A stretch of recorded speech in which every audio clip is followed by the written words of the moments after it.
आई गौरी सीतानाथ प्रेमानंदे একবার হরি হরি বল নিতাই গৌরী সীতানাথ প্রেমানন্দে একবার হরি হরি বল নিতাই গৌরী সীতানাথ প্রেমানন্দে একবার হরি হরি বল দামোদর জয় রাধা দামোদর জয় রাধা দামোদর জয় রাধা দামোদর জয় রাধা দামোদর জয় রাধা দামোদর জয় রাধা দামোদর জয় নিতাই জয় নিতাই জয় নিতাই।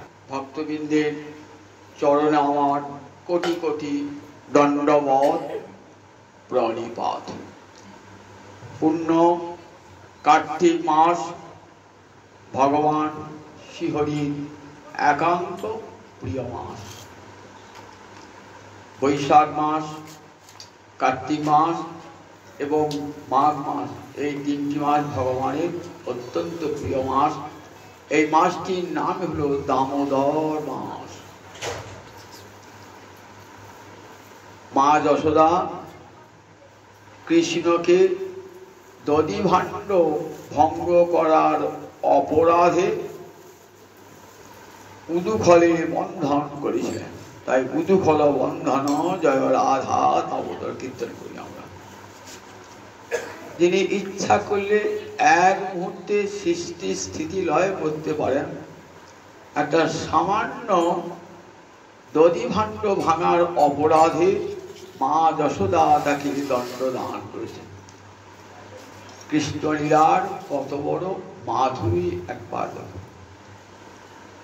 এই কার্তিক মাসে নিয়ম করে সেবা তো করবেনই, সবচেয়ে বড় নিয়ম হলো ভক্ত সঙ্গে বসে হরিকথা আস্বাদন। শ্রীমদ্ হরিকথা ভাগবত সংগত্যা, অর্থাৎ ভক্তগণের সঙ্গে বসে হরিকথা কান পেতে বসে বসে শুনে। হরিকথার এমন একটা প্রভাব, যে কথা দুটি কান দিয়ে ঢুকে একবারে মরমে প্রবেশ করে দেয়, শুনতে শুনতে হৃদয় কৃষ্ণ প্রাপ্তির জন্য আকুল হয়ে ওঠে। সই কেবা শুনাইল ও শ্যামনাম কানের ভিতর দিয়া মরমে বসিল আকুল করিল মোর প্রাণ। কৃষ্ণ নামের এমন এক মহিমা, এমন শক্তি না, যদি একটু আদর করে কৃষ্ণ নাম শোনেন তাহলে মন প্রাণ আকুল করবে। মন প্রাণ যখন আকুল হয় হৃদয় নির্মল হয়ে যায়। নট্ট ঠাকুর বললেন গৌরাঙ্গের মধুর লীলা যাহারে কর্ণে প্রবেশিলাম হৃদয় নির্মল হেল তার। হৃদয়কে নির্মল করবার জন্য যোগ, জ্ঞান, ধ্যান, তপস্যা কোনো কিছুর প্রয়োজন নাই। ভাগবতের আসরে এসে দুটো কান পেতে দেন, হৃদয় আপনা আপনি নির্মল হয়ে যাবে। কার কথা? নরোত্তম ঠাকুর, যিনি প্রেম ভক্তির মহারাজ। সেই নরোত্তম ঠাকুর যিনি নিত্যানন্দের অবতার, বলেছেন গৌর হরির কথা কান পেতে শুনুন, হৃদয় নির্মল হয়ে যাবে। পূর্ণ কার্তিক মাস হরিকথা দেখুন কোথায়, সব জায়গায় তো হরিকথা হবে না। বিষয়ী ব্যক্তি বিষয়ের কথা ছাড়া থাকে না। আর হরিভক্ত 5 জন একত্রিত হলে তারা জানেন যে জগতে আর যত কথা সব বৃথা, কৃষ্ণ কথাই একমাত্র কথা। অন্যা বাচ বিমুচ্যত, বেদ মাতা, বেদকে জননী বলা হয়েছে, যে বেদ সর্বশাস্ত্রের উৎসভূমি, সেই বেদ বলেন অন্যা বাচ বিমুচ্যত, অন্য কোনো কথা বলো না, ভগবান শ্রীহরির কথা কান পেতে বসে বসে শোনো। তার মতন প্রিয়তম জগতে আর কেউ নেই, তার কথা কান পেতে বুঝবে। আমরা শ্রীমদ্ ভাগবতের 3য় স্কন্ধে দেখি মা দেবহূতি হলেন মনুর কন্যা। বিবাহ হয়েছিল কার সঙ্গে? ব্রহ্মার পুত্র কর্দম ঋষির সঙ্গে। কর্দম ঋষি কঠোর তপস্যায় বসেছিলেন। ভগবান শ্রীহরি তার নয়নের সমক্ষে আবির্ভূত হয়ে বলেন, কর্দম, আমি তোমার পুত্র রূপে আবির্ভূত হব। মনুকন্যা দেবহূতিকে কর্দম বিবাহ করেন, আর সেই দেবহূতির গর্ভে ভগবান শ্রীহরি কপিল রূপে অবতীর্ণ হন। সত্য যুগে ভগবানের একটা অবতারের নাম হলো কপিল অবতার, কিন্তু সিদ্ধ মুনি রূপে তিনি পরিচিত। ভক্তাবেশ অবতার। সিদ্ধানাং, গীতায় পড়েছেন তো, সিদ্ধানাং কপিল মুনি, সিদ্ধ পুরুষের মধ্যে একমাত্র কপিল। সেই কপিলকে বলা হয়েছে ভগবানের অবতার। ভগবান সেই কপিলকে আগের মা বলছেন, দেখো সন্তান, তোমার পিতা চলে গেলেন সন্ন্যাসে, তুমিও চলে যাবে সন্ন্যাসে, আমি অভাগিনী জননী পড়ে রইলাম, আমার মুক্তি কি করে হবে? ভগবানকে যিনি জননী রূপে পেয়েছেন, ভগবানকে দেখুন, ভগবানের জননী যেহেতু মুক্তির উপরে, মুক্ত পুরুষরা পায় ভগবানকে পুত্র রূপে, মুক্ত পুরুষরা পায় না, ভগবানের অঙ্গে বিলীন হয়ে যায়, কিন্তু ভগবানকে পুত্র রূপে পায় না। আর দেবহূতি কর্দম ভগবানকে পুত্র রূপে পেয়েছেন, তাহলে তাদের সাধনাটা কত উঁচুতে, মুক্ত পুরুষেরও উপরে। কিন্তু পুত্র স্নেহে তারা এমনই বলছেন, আমাদের মুক্তি কেমন, আমার মুক্তি কেমন করে হবে? মা বলছেন, মাকে বলছেন সন্তান কপিল, যে দেখো মা, তোমাকে মুক্তি একটা সহজ পথ বলেছি, ধ্যান নয়, জ্ঞান নয়, যোগ নয়, শাস্ত্র পাঠ নয়, একটা বড় উপায় বলেছি। বলো বৎস, কোন সহজ উপায় অবলম্বন করলে আমার মুক্তি হবে? আমার তো জ্ঞান ধ্যান তপস্যা কিছুই নাই, শৌচ আচার কিছুই নাই, আমি যাগযজ্ঞ করতেও জানি না, আমি কেমন করে ভগবানকে পাবো, কেমন করে আমি মুক্ত হব? বলে, মা তোমাকে কিছুই করতে হবে না, সদাং প্রসঙ্গান মম বীর্য সংবিদ ভবন্তি হৃৎকর্ণ রসায়না কথা তজ্জোষণাৎ আস্যপবর্গ বর্তনী শ্রদ্ধার অতির ভক্তির অনুক্রমিষ্যতি। বলে, শোনো মা, তুমি সাধুদের সবাই চলে যাবে, দেখবে সাধুরা আমার কথা ছাড়া আর অন্য কোনো কথা বলেন না। কিমন্যই অসদালাপই আয়ুষজল অসৎ ব্যয়। কৃষ্ণ কথা ছাড়া জগতে আর যত কথা সব অসৎ আলাপ। পরমায়ুর অসৎ ব্যয় হয়। তাই সাধুরা সে কথা জানেন, তাই সাধুরা আর অন্য কোনো প্রসঙ্গ করেন না। 5 জন সাধু একত্রিত হলেই ইষ্টগোষ্ঠী করেন। ইষ্টগোষ্ঠী মানে যে ভালো বলতে পারে তাকে বক্তার আসনে বসিয়ে দিয়ে আর 5 জন শ্রোতা রূপে বসে পড়বে। ইষ্টগোষ্ঠী হচ্ছে ভগবানের কথা শুনছেন।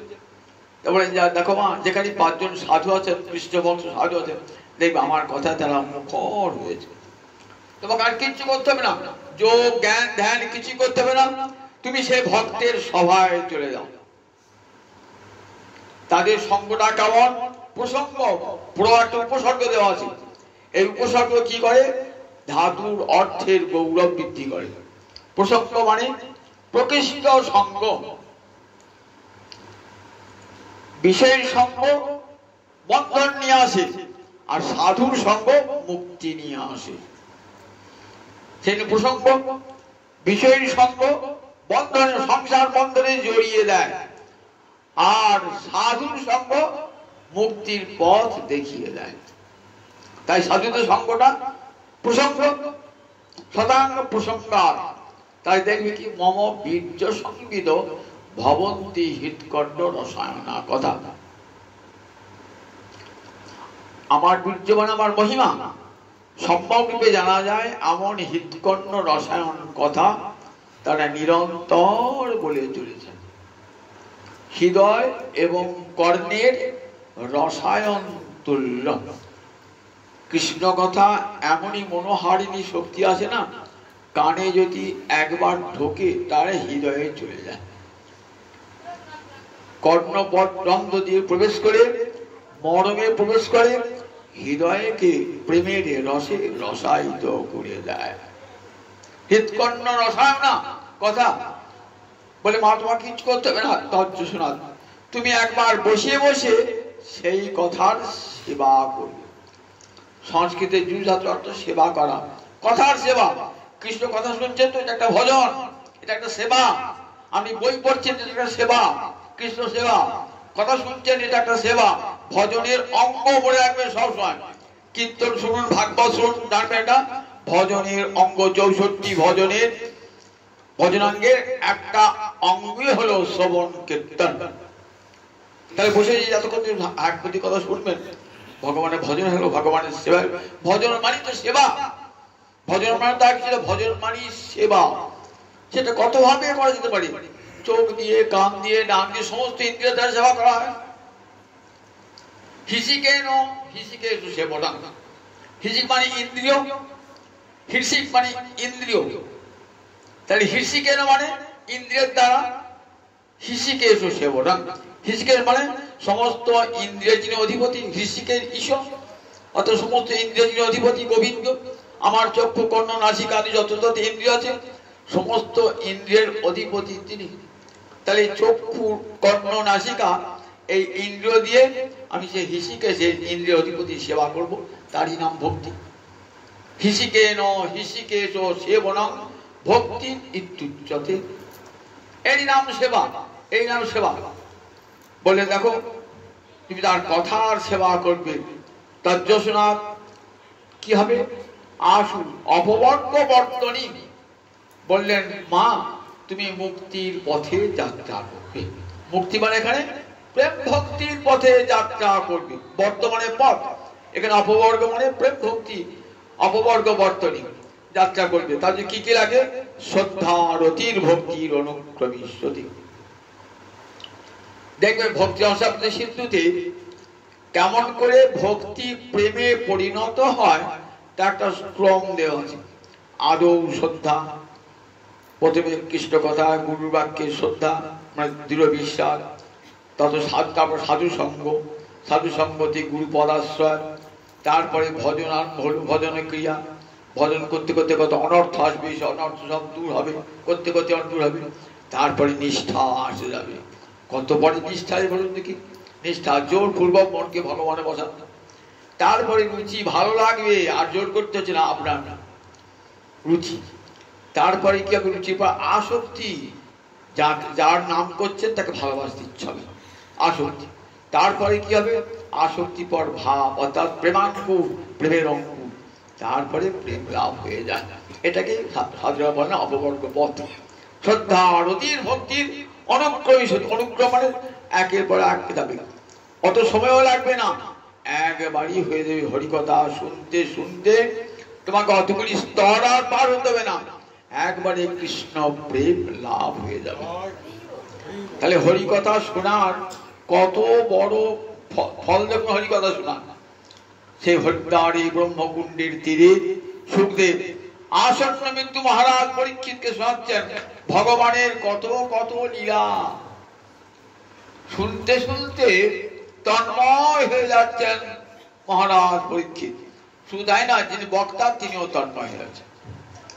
বলতে বলতে কৃষ্ণ লীলা সাগরে ডুবে যাচ্ছেন সুখদেব। কথা বন্ধ করে দিয়েছেন, অনেকক্ষণ চুপ করে থাকছেন।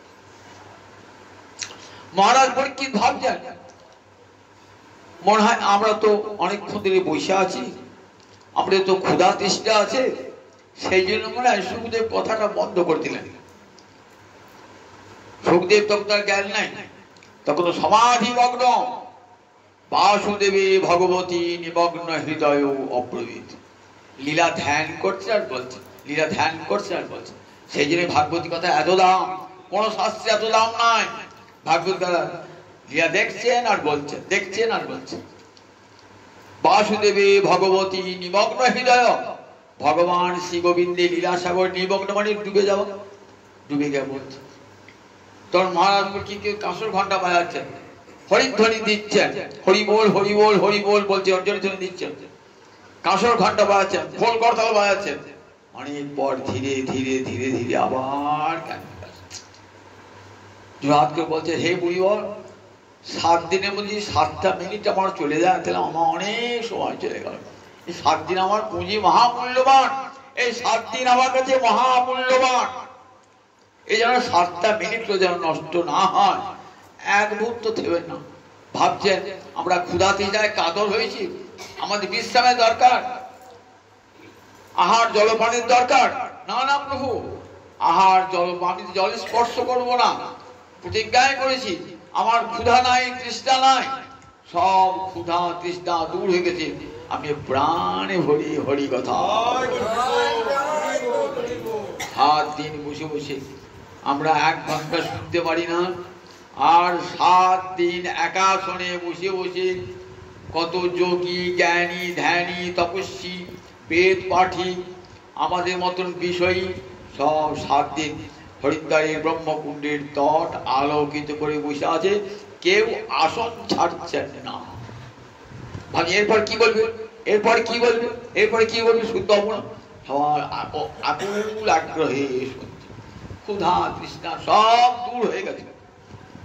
বলছিল মহারাজ দেখো, যে গোবিন্দ অখিল গুরু নারায়ণ, তিনি আজ বৃন্দাবনের মাঠে কেমন খেলা করছেন দেখো।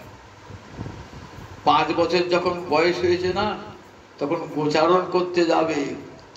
বলছেন আমরা তো বাবা, আমরা তো গোপালন আমাদের বৃত্তি, আমরা জাতিতে বৈশ্য, গোপালন করা। আমি বাছুর চড়াতে যাব।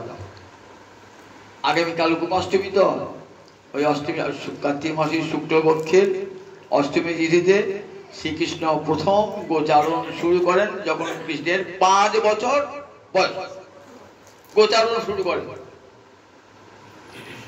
গোপাল বলছেন মায়ের কাছে মন্ত্র এসে গর্ভমণি এসে যা কিছু শাস্ত্রীয় কর্ম করার দরকার করে দিয়েছেন, এবার গোচারণ যাবে। বলছেন কি বলছেন, মাগো আজ আমি চড়াবো বাছুর, মাগো আজ আমি চড়াবো বাছুর, পড়াইয়া দেহ ধরা চূড়া। আর দেখো আমাকে ধরা চূড়া পড়িয়ে দাও, মন্ত্র পড়ি বাঁধো চূড়া, পড়াইও পড়াইয়া দেহ ধরা, আর চরণেতে পড়া হনুপুর, মাগো আজ আমি চড়াবো বাছুর। মায়ের আমার 34 5 বছর ছেলে, তুই কেমন করে গরু চড়াতে যাবি? জানিস গরুদের স্বভাব কিরম জানিস তো? যতই ভালো করি না, সিংহে করে মুটিয়ে দেবে, লেজে করে চাট মারবি, পিছনে পা দিয়ে, তুই আমার দুধের ছেলে, কি করে যাবি? মা তুমি চিন্তা করো না। বলরাম বেশি বলছেন, চিন্তা করো না মা, আমি তো সঙ্গে রয়েছি, আমি তোমার গোপালকে ঠিক নিয়ে যাব। গোপাল অসংখ্য বলেন 5 বছর বয়সে কি চালাবে? বাছুর চালাবে। বয়স্ক গোপ যারা তারা গাভী চড়াবে। আর মা যশোদা নির্দেশে না, গোপাল আমার ছোট শিশু, গোপাল বাছুর চড়াবে। কৃষ্ণ বৎসই অসংখ্যাতে, একটা দুটো নয়, হাজার হাজার বাছুর আর হাজার হাজার রাখাল ছেলে কৃষ্ণ বলরাম সঙ্গে আছে। কৃষ্ণ বলরাম যিনি সঙ্গে আছে, তো একদিন অঘাসুর মোক্ষণ হবে, সেদিন আর বলরাম যান নাই, সেদিন আর বলরাম যান নাই। নাচতে নাচতে কৃষ্ণ কৃষ্ণ সখা গণকে যাচ্ছেন, দেখলেন একটা বিরাট পাহাড় খুঁড়েছে। ওই দেখ একটা পাহাড়, পাহাড় তো নয়, ওটা একটা সাপ, হাঁ মুখ করে আছে। ওটা অঘাসুর। ও এসেছে কৃষ্ণকে গ্রাস করবার জন্য, কংস পাঠিয়েছে। মুখখানা আছে একবারে, একটা ঠোঁট আছে উপরে আর একটা ঠোঁট আছে নিচে, বড় জিভটা বার করেছে। সখারা নাচতে নাচতে যাচ্ছে আর কৃষ্ণ পিছনে যাচ্ছে। কৃষ্ণের ইচ্ছা সখারা যেন না যায়। গোবিন্দ 5 বছরের শিশু হলো, সর্বজ্ঞতা শক্তি সব সময় তার সঙ্গে থাকে। 5 বছরের ছেলে তিনি বুঝতে পারছেন। যখন 6 দিনের শিশু, তখন তো পুতলাকে বুঝলেন যে পুতনা মায়ের বেশি এসেছে, বাট ও তো আকাশের ক্ষেত্রে বুঝলেন। তাই ইচ্ছা নয় যা, কিন্তু সকাল খেলতে খেলতে ঢুকে পড়েছে। কেন? আজ একটি অপূর্ব লীলা হবে বলে। গোবিন্দ আকাশের পেট ঢুকলেন। আকাশের পেটে ঢুকে এমন ভাবে গলায় আটকিয়েছেন না, অঘাসুর তার শ্বাস প্রশ্বাস নিতে পারছেন না। তার ব্রহ্মরন্ধ্র পেটে প্রাণ বার হয়ে গেল। এবার ওই আত্মজ্যোতিটা অপেক্ষা করছে। ব্রহ্মা দেখছেন, ইন্দ্র দেখছেন, বরুণ দেখছেন, সবাই দেখছেন। ব্রহ্মা মনে মনে ভাবছেন, কৃষ্ণ যেই বেরিয়ে এলো অঘাসুরের পেট থেকে, দেখছেন ওই অঘাসুরের আত্মজ্যোতিটা ওই কালো ছেলেটা, 5 বছরের ছেলেটার পায়ে মিলিয়ে গেল। অবাক হচ্ছে, তাহলে এটা কি ভগবান হবে নাকি? আমি তো ক্ষীর সমুদ্রের তীরে গিয়ে ভগবানকে আসবার জন্য প্রার্থনা জানিয়ে এসেছিলাম। তারপরে ভগবান যে কোথায় কখন আবির্ভূত হয়েছেন তা তো জানি না। তাহলে এটা কি আমার আনা ভগবান হবে নাকি? কি করে হবে? ও তো গরু চড়াচ্ছে, রাখাল দিয়ে এঁটো খাচ্ছে, হাতে পাঁচন, বাঁশি বাজাচ্ছে, ও কি আবার ভগবান হয় নাকি? ব্রহ্মার মনে একটা সন্দেহ দেখা দিল, এটি কে বটে? কৃষ্ণ অঘাসুরের পেট থেকে বার হয়ে এলো, সখাগণকে বার করে নিয়ে এলো। তার অমৃতময় দৃষ্টি দিয়া সখাগণের প্রাণ ফিরিয়ে দিল। এইবার অনেকটা বেলা হয়েছে। সখাগণকে বলছে, চল এইবার তো খেয়ে দিয়ে গায়ে একটু বল করে দিয়ে চল। এক একজন সখা, কেউ এনেছেন ছানা, কেউ এনেছেন ননি, কেউ এনেছেন মাখন, কেউ এনেছেন অন্ন, কেউ এনেছেন দই, কেউ এনেছেন পিলি ফলের আচার। এক একজনা এক এক রকম সব নিয়ে এসেছে। সেদিন কিন্তু বলরাম সঙ্গে আসেন নাই। কেন বলরাম সঙ্গে আসেন নাই? বলরামের জন্মদিন ছিল, জন্মতিথি ছিল। জন্মতিথিতে কিছু মাঙ্গলিক কর্ম থাকে তো, করতে হয় তো, তাই মা আসতে যান নাই। গর্গাচার্য এসে জন্মতিথি যে শাস্ত্রীয় কর্মাদি করবেন বলে রেখে দিয়েছেন। তাই সেদিনের কথা জানেন না বলরাম। কৃষ্ণ এসেছেন সখাগণের সঙ্গে, তখন অনেকটা সূর্য একটা মাথার উপরে। বলছেন, সখাগণ চল, আমরা যার যার খাবার আছে খুলে খাই, চল। একটু কোথা খাবো? জায়গা খুঁজছেন। বনভোজন করবে না, গিয়ে চড়ুই ভাতি করবে, কোথায় জায়গাটা খুঁজছে। খুঁজতে খুঁজতে যমুনার একটা সুন্দর ফুলিন দেখছি, খুব সুন্দর, বাড়িগুলো কেমন সুন্দর হবে, সমান হয়ে রয়েছে।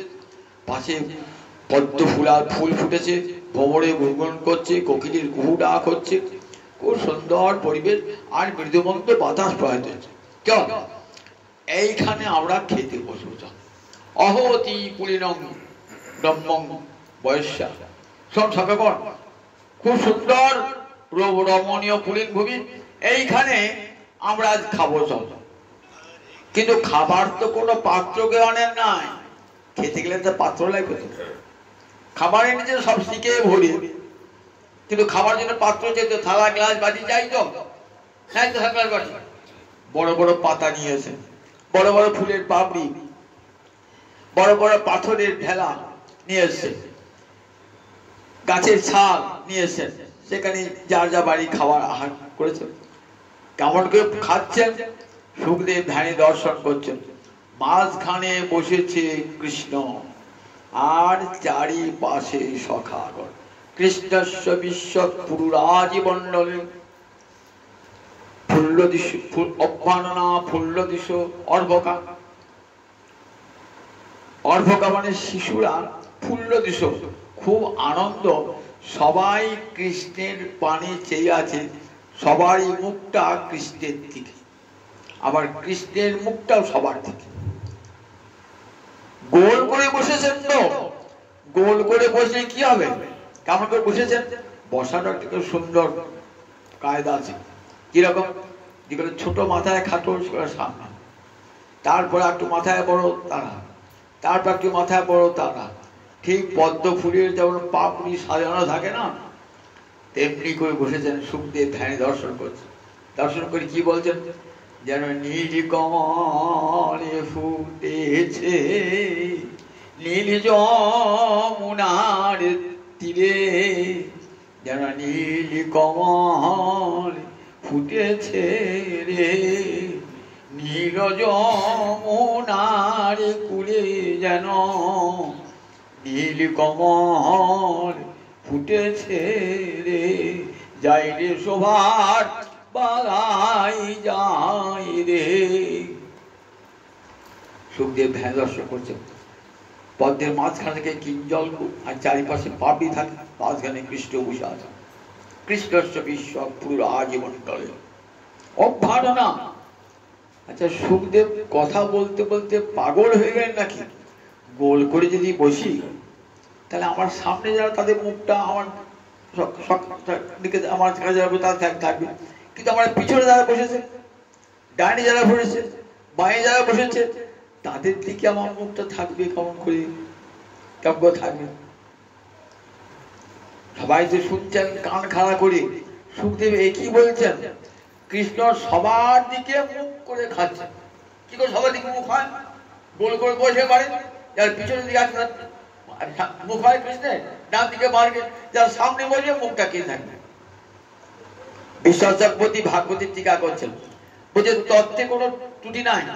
তত্ত্বে কি বলা জানো, সর্বত পাণি পাদক তৎ সর্বতক শিশির। গীতা পড়েছেন আমরা, সর্বত পাণি পাদক, ভগবানের সর্বত্র হাত আছে, যদি কেউ দেয়, পাদক সর্বত্র চরণ যদি কেউ প্রণাম করে, সর্বতোষী সকল দিকে তাকিয়ে থাকতে হবে, কে কি করছে, সব জায়গায় মাথা রয়েছে, আবার মুখম সব দিক দিয়ে মুখ রয়েছে, ভগবানের সব দিক দিয়ে মুখ, বিশ্বত মুখ। আমার আপনার মুখটা সামনে দিকে, ভগবানের মুখ সব, ভগবানের তাই তত্ত্বে কোনো ত্রুটি নাই। তাহলে লীলায় কি করে হলো? ভগবানের ইচ্ছা হয়েছে তো আজকে, কি ইচ্ছা হচ্ছে, যোগমায়ার সঙ্গে সঙ্গে লীলা শক্তি সব বিরোধ ভঞ্জন করে দিচ্ছেন। ওই দেখো কৃষ্ণের ইন্দ্রিয়গুলো কেমন, সকলেন্দ্রিয় বৃত্তিমন্তী। আমার যেমন হাতটা কাজ ছাড়া কিছু করতে পারে না, গ্রহণ ছাড়া কিছু করতে পারে না, কিন্তু গোবিন্দের হাতটা কথা বলতে পারে, গোবিন্দের হাতটা দেখতে পারে, গোবিন্দের হাতটা শুনতে পারে, কারণ সমস্ত ইন্দ্রিয়ের শক্তি একটা ইন্দ্রিয়তে আছে। তাই তিনি যাই করুন না কেন, সব দিকেই তার মুখ বেরিয়েছে।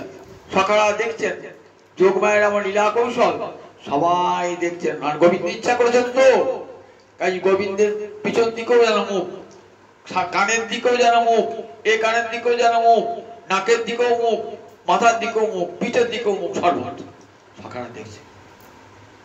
কি সকালে বুঝতে পারছেন না যে গোবিন্দ এতগুলো মুখ বার হয়ে থাকবে, সকালে সে সাধ গোপাল, কিন্তু তার দেখছে ভগবান তার মুখখানা এমনি যোগমা লীলা কৌশল দেখছেন, সব দিকে ভগবানের মুখখানা, কত আনন্দ করে খেলা হচ্ছে। সবাই যা যা এনেছে বাড়িতে, কেউ দই মাখা অন্যের গাছ এনেছেন, পিলু ফলের আচার এনেছেন, কৃষ্ণ বসেছেন মাঝখানে, হাসি হাসি নিজে খাচ্ছেন, অপেক্ষা খাওয়াচ্ছেন। কিরকম সুখদেব ধ্যানে রূপদর্শন করছেন, বলছেন দেখো বিভ্রদ বেনু জঠর পথে পেট কোচের বাসিটা গোজা আছে, বিভ্রদ বেনু পেট কোচে গরু জল বেছে তো পেট কোচের বাসিটা গোজা আছে। আর কক্ষে কি আছে, সিংহ আর বেত্র। সিংহ মানে মোষের সিং, গরুর সিং, সিংহের যেখানে গরুকে সিংহা বাজায়, আর গরুগুলো বুঝতে পারে কোথায় গোপাল আছে। সিংহ আর বেত্র কোথায়, বগলে পড়া। আর পাঁচনখানা সিংহ বেত্রণে পাঁচন বগলে আছে, আর বাঁ হাতে দই মাখা অন্যের গাছ। মসৃণ কমলং বামে পানো মসৃণ কমলং, বাম হাতে তালুতে দই মাখা অন্যের গাছ। কি করছেন? নিজে খাচ্ছেন, আবার সখাগণকে খাওয়াচ্ছেন। সব শিখে খুঁড়ি করে দেখছেন কার কি এনেছেন, কার হয়তো কখনো শ্রীদামের মুখে গুঁজে দিচ্ছেন, কখনো সুদামের মুখে গুঁজে দিচ্ছেন, কখনো মধুমঙ্গলের মুখে গুঁজে দিচ্ছেন। এমনি করে হাসি হাসি সবাই নিজেও খাচ্ছেন, অপর খাচ্ছেন। অপূর্ব লীলা দর্শন করছেন, ভগবানের সেই ভোজন লীলা দর্শন দেখছেন। যজ্ঞভোগ বালকেরই দেবরাজ ইন্দ্র বরুণ দেখছেন যে দেখো যাজ্ঞিক ব্রাহ্মণরা যুগ যুগ ধরে থাকছেন ভগবানকে, আহুতি দিচ্ছেন ভগবানকে। কোনদিন কেউ দেখেছেন গোবিন্দ সে আহুতি গ্রহণ করছে?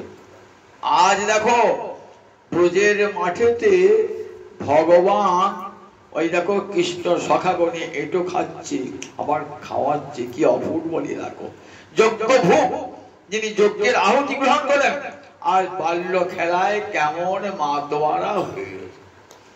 যোগী তুমি এমন ভাগ্য করেছো, জ্ঞানী তুমি এমন ভাগ্য করেছো, ওই যাজ্ঞিক ব্রাহ্মণ তুমি যজ্ঞ করো প্রতিদিন, এমন ভাগ্য পেরেছো কোনদিন দেখেছো? আজ দেখো গোয়ালাদের হাতে কেমন ভগবান খাচ্ছেন, আবার খাওয়াচ্ছেন কেমন। দেখো যজ্ঞভোগ বালকে ব্রহ্মা দর্শন করছে, এইটু খাচ্ছে রাখাল বালক, আবার গোয়ালাদে এইটু খাচ্ছে। এই কি আমার আনা ভগবান হবে নাকি? আনা ভগবান কি? একটু পরীক্ষা করে দেখা যায় আমার আনা ভগবান বটে কিনা। একবার পরীক্ষা হয়েছে। কি পরীক্ষা হয়েছে? একবার পরীক্ষা দিলেন। কি দিলেন? যে ওই অঘাসুরের আত্মাটা কৃষ্ণের চরণে এসে মিশে গেল। তাতেও বিশ্বাস হলো না। আবার সে দেখছে অদ্বৈত বহুজন বারবার গৌর হরিকে পরীক্ষা করে দেখছেন আমার আনা ঠাকুর বটে কিনা। রামাইকে পাঠিয়েছেন, যাও রামাই নিয়ে এসো ওই অদ্বৈত আচার্যকে। অদ্বৈত আমার আনা ঠাকুর নদিয়া আসবে এমন তো কথা নাই। আমি জানি না, আমাকে আনতে পারে তুমি চলো প্রভু।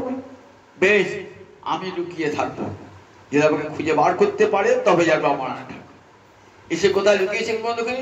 নন্দন আচার্যের ঘরে লুকিয়ে আছে। বলছি যা নন্দন আচার্যের ঘরে লুকিয়ে আছে দেখি জায়গা। এইবার একটা পরীক্ষা হলো।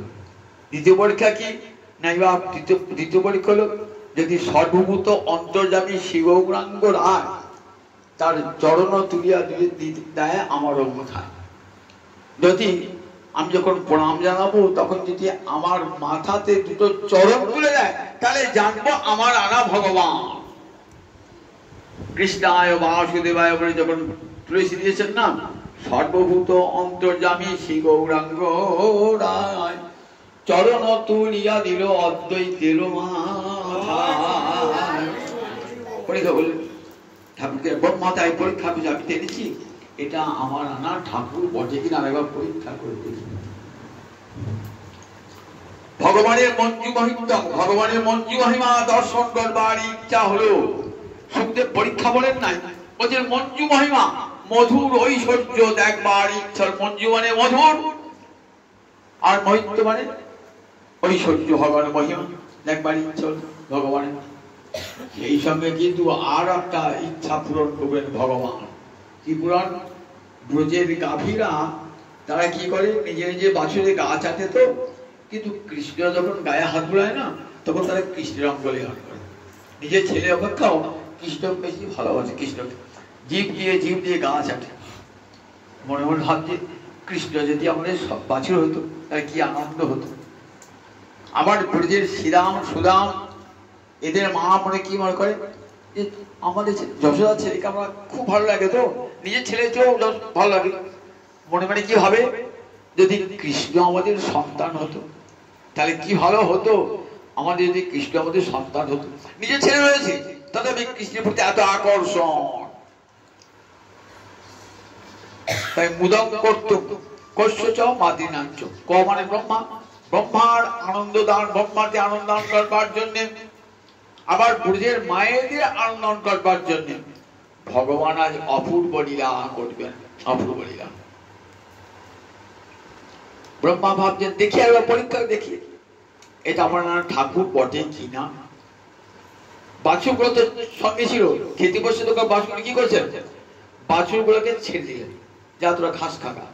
বাছুরগুলো ঘাস খেতে খেতে ঘাস খেতে খেতে অনেক দূর চলে গেছে, আর বাছুরগুলো দেখা যাচ্ছে না। ঠাকুর উদ্বিগ্ন হয়েছে, খাওয়া ফেলে যায়, তোরা খাওয়া ফেলে যাবি না, আমি নিয়ে আসছি, তোরা নিশ্চিন্তে খা, আমি বাছুর খুঁজে আনছি। কৃষ্ণ বাছুর খোঁজ বাজনা গেলেন, অনেক দূর গেলেন, শিঙা বাজালেন, ভালো করে শিঙা বাজাতে জানেন না, বড় ভালো শিঙা বাজাতে পারে, শিঙা বাজাতে পারে না, তাও বাজালেন। কই কোথায় শ্যামলী, কোথায় ধবনী, কোথায় অমলা, কোথায় শ্যামলা, কেউ তো সাড়া দিচ্ছে। বাঁশি বাজায়, বাঁশি বাজালে ছুটে আসে, বাঁশি বাজালেন, বাঁশি শুনে শ্যামলী ধবনীকে ডাকছেন, কেউ আসছে না। অনেক খুঁজতে খুঁজতে অনেক দূর গেলেন, কোথাও হরিশ পেলেন না, কোথাও দেখলেন যে সকালকে দেখতে পেলেন, হ্যাঁ বাছুরগুলোকে দেখতে পেলেন।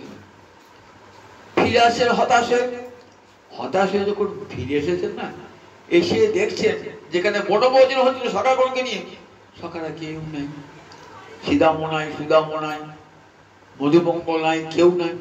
আবার এখানে যে খাওয়া দাওয়া হচ্ছে তার পাতা টাতা কিচ্ছু নেই, কোনো খাবারের চিহ্ন নেই। কোথায় গেল সব, কোথায় গেল? ঘুরছে এদিক সেদিক ঘুরছেন, বাছুরও গেল, বালকও গেল, খুঁজে খুঁজে ঘুরছে। গোবিন্দ সব জানেন, খুঁজছেন কেন? না খুঁজলে লীলা হবে না। ছেলে লুকিয়েছে, মা বলছে মা আমাকে খোঁজো, মা জানেন ছেলে কপাটের আড়ালে লুকিয়েছে, সঙ্গে সঙ্গে ধরবেন কি, মা একটু খোঁজাখুঁজি করবেন, খুঁজতে খুঁজতে এদিক ওদিক ঘুরবেন, ছেলেকে আনন্দ করবে, একটু ঘুরবে এদিক ওদিক ওদিক ঘুরবে, দেখে ঘুরছে, মাকে যেন লেগে যায়, কই কে দেখতে পাচ্ছি না, কই দেখতে পাচ্ছি না, ঘুরতে ঘুরতে গিয়ে অনেক করবার ছেলে চিন্তা আনন্দ করবে। গোবিন্দের তাই ইচ্ছা, ভক্তবাঞ্ছা পূর্ণ করতে হবে, তো ভক্তানাং বিনোদার্থং করমি বিবিধা ক্রিয়া, ভক্ত যাতে আনন্দ পাবে। বড় রূপে ভগবান কি করছেন, হিরণ্যাক্ষ দানবের সঙ্গে যুদ্ধ করছেন, যেন পেয়ে উঠছেন না, কখন হেরে হেরে যাচ্ছেন, কখন পেয়ে উঠছেন না। ভগবান পারেন না এক মুহূর্তে সমস্ত দানবকে শেষ করতে পারেন, তুমি হেরে যাওয়া ভাবতে কেন? ওই যে হিরণ্যকশিপু তোমার ভক্ত, বৈকুণ্ঠের জয় বিজয়, ওরাই দুজনা হিরণ্যাক্ষ হিরণ্যকশিপু এসছে, ওদিকে আনন্দদান করতে হবে, তো তবেই তো খেলার মজা। ঠিক তেমনি ভগবান কি করছে, খুঁজে বেড়াচ্ছেন, যেন খুঁজে বেড়াচ্ছেন, মনে মনে ভাবছেন বেলা যে পড়ে এলো, এই যখন যাবো তখন সুদামের মা আমাকে জিজ্ঞাসা করবে আমার সুদাম কোথায় গেল, সুদাম কোথায় গেল, আমি কি বলবো। আবার ভাবছেন গাভীগুলো চিৎকার করে হাম্পা করে, বাছুরগুলো কোথায় গেল, মনে মনে ভাবছেন। ভগবান চিন্তা করছেন তাহলে এই কাজটা করলো কি, বাছুরগুলো হদিশ পাচ্ছি না, আবার বাছুর আমার বালকগুলো হদিশ পাচ্ছি না, কে করলো? দেখুন সঙ্গে সঙ্গে সর্বকতা শক্তি এসে হাজির, যেমন ভগবান কে নিয়েছে, সহসা বিধিকৃত, বিধি মানে ব্রহ্মা, এ কাজ ব্রহ্মারই কাজ, সহসা অবজগামহি। সুখদেব মহারাজ সর্ববিধিকৃত, এটা ব্রহ্মা ঠাকুরের কাজ। ও তুমি আমাকে পরীক্ষা করছো না, বেশ, তোমাকেও আমার মহিমা দেখাবো, সেই সঙ্গে আজ আমার ব্রজের মায়েদের বাঞ্ছা পূর্ণ করব, সুদামের মায়ের বাঞ্ছা পূর্ণ করব, আর আমার গাভীদের বাঞ্ছাও পূর্ণ করব। ভগবান তখন কি করলেন, একটা বালক বাছুর নাই তো, তখন কি বললেন, ভগবান নিজেই উভয় হইতে উভয় নিজেকে কি করলেন, বালক বাছুর হলেন, আবার এক ধর্মে কৃষ্ণ থাকলেন, উভয় স্বরূপ হলেন, এক স্বরূপে থাকলেন কৃষ্ণ, আর এক স্বরূপে সব বালক বাছুর হলেন। সুখদেবজি মহারাজ শাস্ত্রে শুনেছ তো, বেদ কি বলেছে, বিষ্ণুময়ং ইদং জগৎ, এই জগতে যা দেখবে সব বিষ্ণু, সব গোবিন্দ, তা সেরকম চোখে দেখো নাই, আজ ব্রজের মাঠে দেখো সব বাছুর আজ কে হয়েছে কৃষ্ণ, আর সব বাছুর, আর যত বালক সব কৃষ্ণ, গলার দড়া সেটাও কৃষ্ণ, সিংহ বেদ্র বেণু সব কৃষ্ণ। দেখো বিষ্ণুবয়ং ইদং জগৎ বাক্য কেমন সার্থক, দেখো সর্বং খল্লিদং ব্রহ্ম, বেদ বাক্য কেমন সার্থক, দেখো ব্রজের মাঠে। আর স একা কৃষ্ণ সব হয়েছে, তিনি বালক হয়েছেন, তিনি বাছুর হয়েছেন, তিনি বেদ্র সিংহ বেণু বিষাণ দড়ি রজ্জু সব তিনি হয়েছেন। এমনি করে একটা বছর লীলা চলছে। ব্রহ্মা কি করেছেন, এই বালক বাছুরগুলোকে চুরি করে ব্রহ্মলোকে একটা পাহাড়ের তলায় রেখে দিয়েছে। ব্রহ্মালোকে রেখে দিয়েছেন। ব্রহ্মাটাকে বাকি এইবার জব্দ করেছি, এইবার এসে আমার কাছে বলতে হবে যে আমার বাছুর বালক ফিরিয়ে দাও, দেখি না একবার আমার নানা ঠাকুর বটে কিনা, ঠিক দেখি না। এমনি করে যাচ্ছে আসছে, প্রতিদিন যাওয়া আসা করে ব্রহ্মা। এমনি করে ভাবলে এবার তার 5-6 দিন বাকি আছে, একবার গিয়ে দেখি। আর তো বালক বাছুর নাই, কি করছে কৃষ্ণ একা দেখি। গিয়ে দেখছেন ওমা যতগুলো বালক বাছুর সবই তো রয়েছে, সবই তো বালক বাছুর রয়েছে, যতগুলো বালক শ্রীরাম সুরাম সব শ্যামলী ধমলি সব খেলা করছে। তাহলে তাহলে বলে আমার উঠে চলে এসছে, উঠে চলে এসছে। কে দেখছে না শুয়ে আছে, আমি তাদেরকে মায়া নিদ্রায় তাদেরকে শয়ন করেছি, শুয়ে আছে। আবার এলেন, তাহলে কি আমি আসছি তোকে ছুটে আসছে কেন? একবার যাচ্ছেন ব্রহ্মলোকে, আর একবার আসেন বৃন্দাবনে, একবার ব্রহ্মলোক একবার ঘুরতে ঘুরতে আসেন। মঞ্জু মহিমা ভগবানের দর্শন করছেন ব্রহ্মা। যোগমায়া সব লীলা যোগমায়া কাত্যায়নী লীলাপত্য বিকাশে কেমন লীলা করছেন দেখুন। আচ্ছা, ব্রহ্মার এত বড় স্পর্ধা কি করে হলো যে তিনি বৃন্দাবনে প্রবেশ করলেন? ব্রহ্মা যত বড়ই হন, ব্রজবাসীর কাছে তিনি অনেক ছোট, সুতরাং বৃন্দাবনে প্রবেশের অধিকার তো তার নাই। আবার কৃষ্ণের বালক বাছুর, তার সব কৃষ্ণেরই অঙ্গ বিশেষ, কৃষ্ণ তো সব বালক বাছুর হয়েছে, সেগুলি হরণ করবার দিকে কি করে হলো? বলেন যোগমায়ার নির্দেশে এসেছেন ব্রহ্মাকে নিয়ে এসেছেন। আর বালক বাছুর গুলো কেউ কিন্তু আসল বালক বাছুর নয়, যোগমায়া একদল বালক বাছুর সৃষ্টি করেছেন, নকল বালক বাছুর। সেই বালক বাছুর গুলোকে লুকিয়ে রেখে দিয়েছে। আর আসল বালক বাছুরকে কি করেছে, যোগমায়া লীলার আবরণে ঢেকে রেখে দিয়েছে। আর একদল বালক বাছুর কৃষ্ণ নিয়ে হয়েছে। তাহলে 3 দল বালক বাছুর। একদল বালক বাছুর আসলটিকে যোগমায়া লীলার আবরণে ঢেকে রেখে দিয়েছেন, আর নকল গুলিকে দিয়েছেন কোথায়, ব্রহ্মা রেখে দিয়েছেন। আর কৃষ্ণ একদল বালক বাছুর হয়েছে। এমনি করে লীলা চলছে 1 বছর ধরে। সুখদেবকে জিজ্ঞাসা করেছিলেন মহারাজ পরীক্ষিত যে কৃষ্ণের 5 বছর বয়সের যে লীলা, 6 বছর বয়সে গিয়ে সখারা বলছেন জানো মা, আজ কৃষ্ণ আর অঘাসুরকে বধ করেছে। এটা কি করে হয়? 1 বছর আগেকার ঘটনা। 1 বছর পরে 1431 সালের 1 বৈশাখ অঘাসুর বধ হলো তো, আর আপনি 1432 সালে বলছেন 1 বৈশাখ বলছেন আজকে বধ হলো। এটা কি করে হয়? 1 বছর অতিক্রান্ত হয়ে গেছে তো। এই প্রশ্নের উত্তর দিতে গিয়ে ব্রহ্মবলীরা বলছেন এমনি 1 বছর দেব পরিমাণে, একটা মনুষ্য পরিমাণে 1 বছর কেটে গেছে, দেব পরিমাণে সামান্য কাল কেটে গেছে। একদিন গিয়ে দেখছে বলরাম, সিদ্ধ বলরাম যান নাই, বলরাম দেখছেন একটা অদ্ভুত দৃশ্য। গোবর্ধন পাহাড়ের উপরে বড় বড় গাভীগুলো চড়ছে, আর নিচে বাছুরগুলো চড়ছে। ওই গাভীগুলো কিন্তু এখন নতুন বাছুর হয়েছে। গাভীগুলো ছুটে আসছে পুরনো বাছুরগুলোর দিকে। বলরাম বাবা, যে গাভীদের তো নতুন বাছুরের উপরে আকর্ষণ থাকে, আবার সব সন্তান হয়েছে, পুরনো বাছুর ছুটে আসছে, দেখা ছুটে আসছে কেন? আর গোপেরা ভাবছে ছেলেগুলোর কাছে সাহায্য করবো। গাভীদের সামনে কখনো বাছুরগুলোকে চড়ায়, তাহলে গাভীগুলো থাকতে পারে? ছুটে আসছে লাঠি নিয়ে। এসে দেখছেন ওই গাভীগুলো কেমন ভাবে লেহন করছেন, ওই বাছুরগুলো গা লেহন করছেন। আবার গোপেরা লাঠি নিয়ে এসেছিল তো, তারা সঙ্গে সঙ্গে ওই বালক বাছুরগুলোকে দর্শন করার সঙ্গে সঙ্গে সঙ্গে সঙ্গে তারা কামড় হয়ে গেলেন।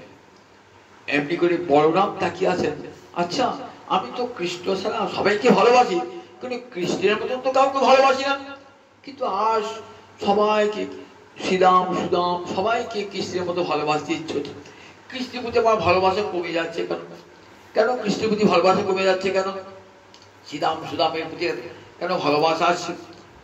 চিন্তা করতো। শ্রীরাম বড় সে জান নাই, ঘটনাতে জানেন না, দিয়ে বলছেন কৃষ্ণকে দেখে, হ্যাঁ রে কানাই, আমি তো জানি বৃন্দাবনে কারা বালক বাছুর হয়েছে, দেবতারা আর ঋষিরা বৃন্দাবনে বালক বাছুর হয়েছে, কিন্তু আজ তো দেখছি না। কি দেখছো?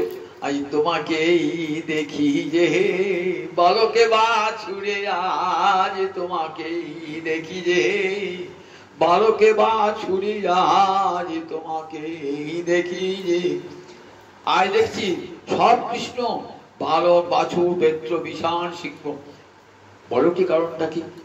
তখন দাদা শুনবে এই ঘটনা, সমস্ত ঘটনা দাদাকে বর্ণনা করো। ও দাদি আমার ভালোবাসা আর আমাকে কোনো মায়া তো আমাকে অভিভূত করতে পারে না, কোনো দৈবী মায়া, আসুরি মায়া, মানুষের মায়া। জানলাম নিশ্চয়ই এটা আমার প্রভুর মায়া, অর্থাৎ গোবিন্দের মায়া আমাকে মোহিত করেছে। এইবার বুঝতে পারলাম যে কেন আমার শ্রীরাম সুদাম আমার বাছুরগুলোর প্রতি এত ভালোবাসা, তোমার চেয়ে বেশি ভালোবাসা আছে। ব্রহ্মা এসেছেন, একবার যাচ্ছেন ব্রহ্মলোক, একবার আসছেন ব্রজের মাঠে, বারবার আস্তে আস্তে দেখছেন। তারপর কি দেখলেন? এবার দেখছেন আর বালক বাছুর দেখছেন না, যতগুলো বালক বাছুর সব কি দেখছেন? কোটি কোটি নারায়ণ ব্রহ্মা করে দর্শন, কোটি কোটি নারায়ণ যমুনা পুলিনে আজ, কোটি কোটি নারায়ণ। দেখছেন কেউ আর বালক বাছুর নয়, সবাই শঙ্খ চক্র গদা পদ্মধারী নারায়ণ মূর্তি ধারণ করেছেন। প্রত্যেকের গলে বৈজয়ন্তী মালা, তুলসীর মালা দর্শন করছেন। প্রত্যেকে যেন নারায়ণ মূর্তি, এত নারায়ণ। এদিকে ব্রহ্মার শাস্তি পেয়েছেন কিরকম? ব্রহ্মা যখন ফিরে গিয়েছেন না, তখন অন্য একজন ব্রহ্মা তার সিংহাসনে বসে গিয়েছে।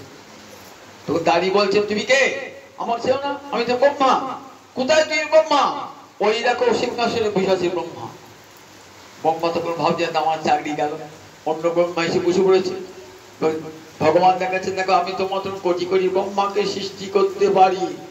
তখন ব্রহ্মা দেখছেন কোটি কোটি নারায়ণ এসেছেন বৃন্দাবনের মাঠে, কোটি কোটি নারায়ণ দেখতে দিয়েছেন তো মঞ্জু মহিমা।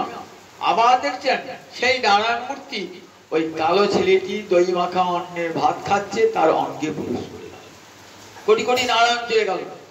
তখন ব্রহ্মা থাকতে পারলেন না। তখন ব্রহ্মা নেমে এলেন কোথায়? হংসপৃষ্ঠ থেকে নেমে এলেন।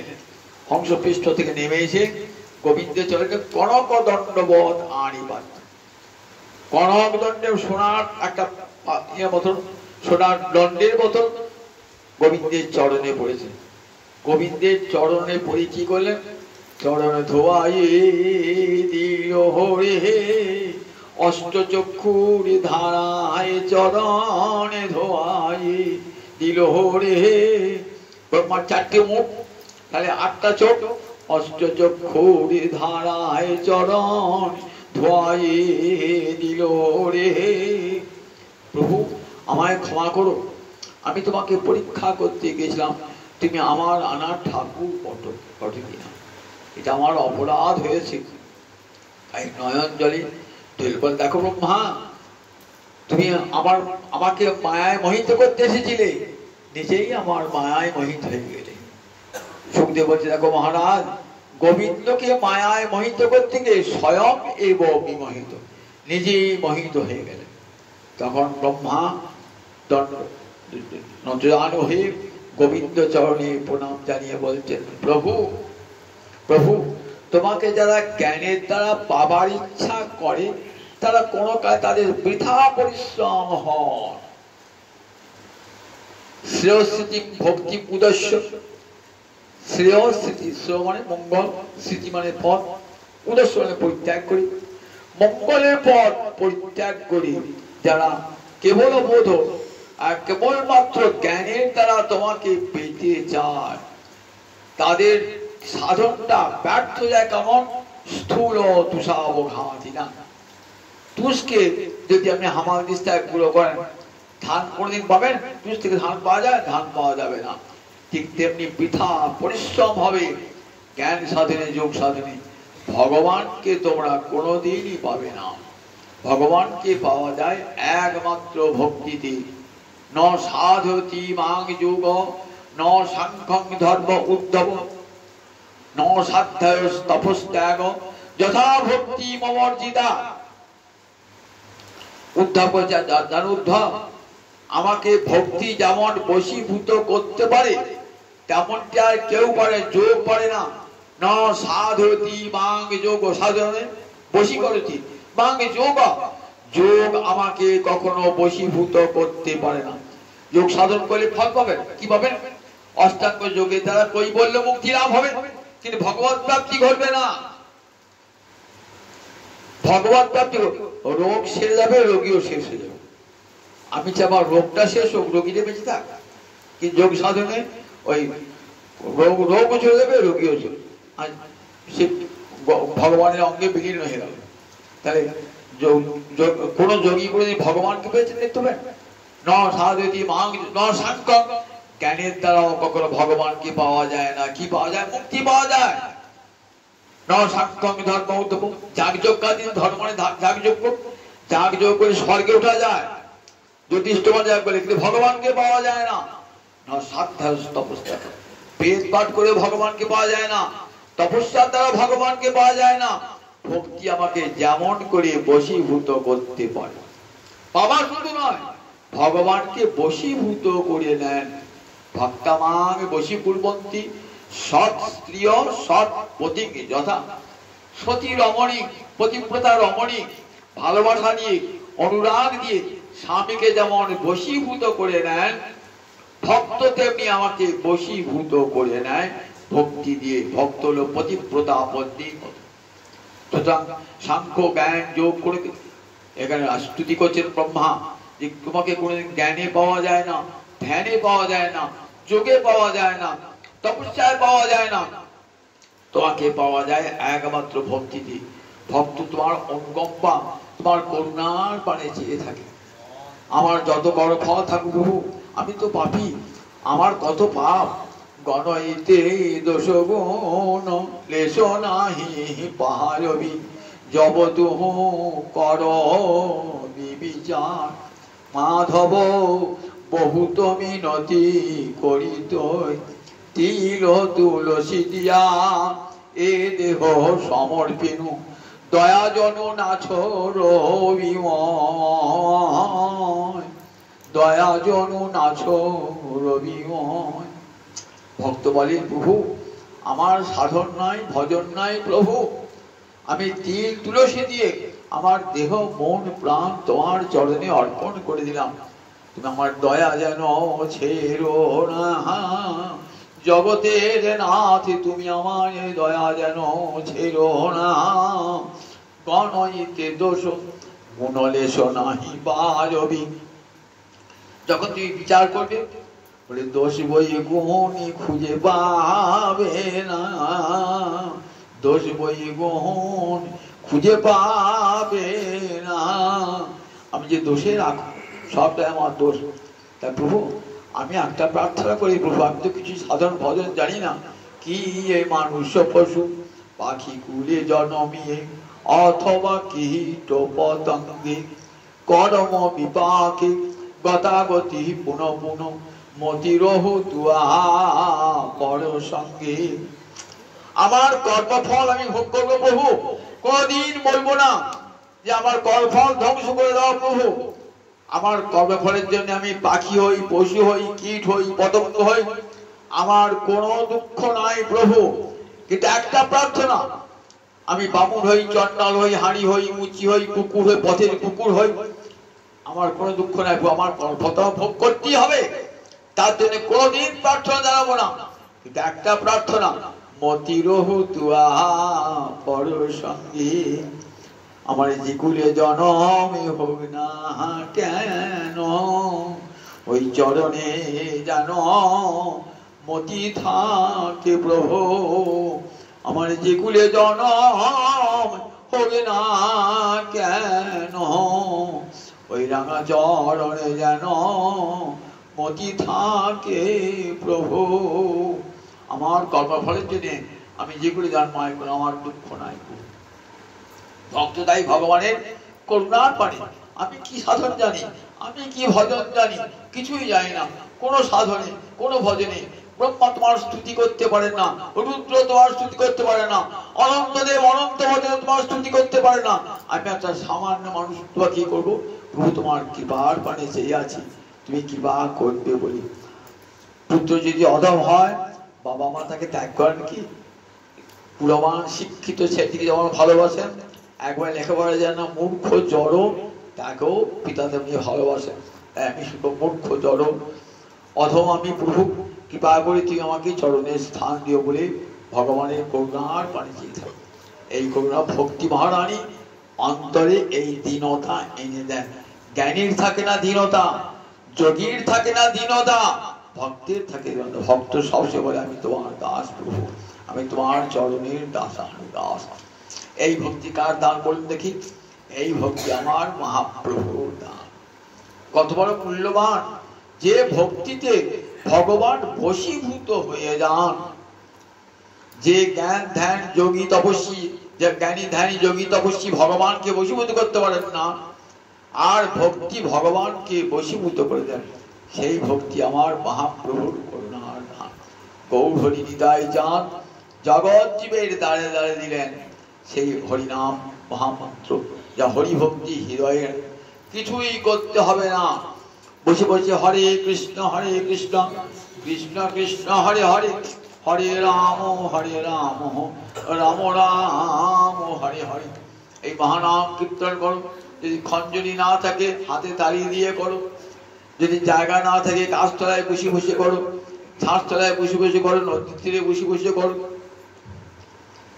এই সেবা করলে কি হবে বলে দেখো এই যে হরিনাম সংকীর্তনকে মুক্তির পথ প্রশস্ত করে দেবে আমার নিতাই চান জগৎ জীবের দ্বারে সহজ সাধন সবচেয়ে বলে ভক্তির মতন এত সুন্দর উপায় আর জগতে কেউ নাই চন্ডালে প্রতিটি জীবের ঘরে ঘরে যাইয়া হরিনামে মহামন্ত্র দিচ্ছেন বিরাইয়া যারে দেখি তারে কহে দন্তে তিন ধরি আমারে কি নিয়াল একবারে বলো গৌরী তোদের হাতে ধরি পায়ে পড়ি একবার বলে রে গৌর হরি তোদের হাতে ধরি পায়ে ধরি একবার বলে রে গৌর হরি কোন ভগবান এমনি করে হাতে পায়ে ধরেছিলেন জীবের কতখানি বড় দেখি ভগবানের কোনো অবতার আমরা দেখি না আমার গৌর হরি নিতাই চান কিন্তু আমাদের মতি হলো না সেই গৌর নিতাইকে ভালোবাসি না সেই গৌর হরি নিতাই চান তিনি ভক্তিদাতা প্রেমদাতা হেন অবতারে যাহারে রতিনা জন্মিল লোচন বলে সেই পাপি এলো আরে গেল গৌর এমন সুন্দর মানব জন্ম পেলাম একবার হা গৌর বললাম না হা নিতাই বললাম না আসা যাওয়া সার হলো রে এমন সাধের মানব জন্মে পেয়ে আমার আসা যাওয়া সার হলো রে একবার হরি বললাম না রে আমার আসা যাওয়া সার হলো রে তাই বললাম মানব জন্ম বৃথা ব্যয় হতো না আবার কোন মানুষ অভিজ্ঞরা যাই না পরজন্মে কোথায় গিয়ে জন্মাবো তাও জানি না কুকুর হবো না বিড়াল হবো তাও জানি না চন্ডাল হবো না কি হবো তাও জানি না যখন ধরুন মানব জন্ম পেয়েছি সার্থক সুযোগ বারবার আসে না একবার সুযোগ গোবিন্দ দিয়েছেন মানব দেহ এই মানব দেহ কৃষ্ণ ভজনে কৃষ্ণ নাম সংকীর্তনে ভাগবত শ্রবণে সাধু সঙ্গে তীর্থ ভ্রমণে জীবনটা অতিবাহিত করি গোবিন্দ সেবায় আত্মনিয়োগ করবো জয় নিতাই জয় নিতাই জয়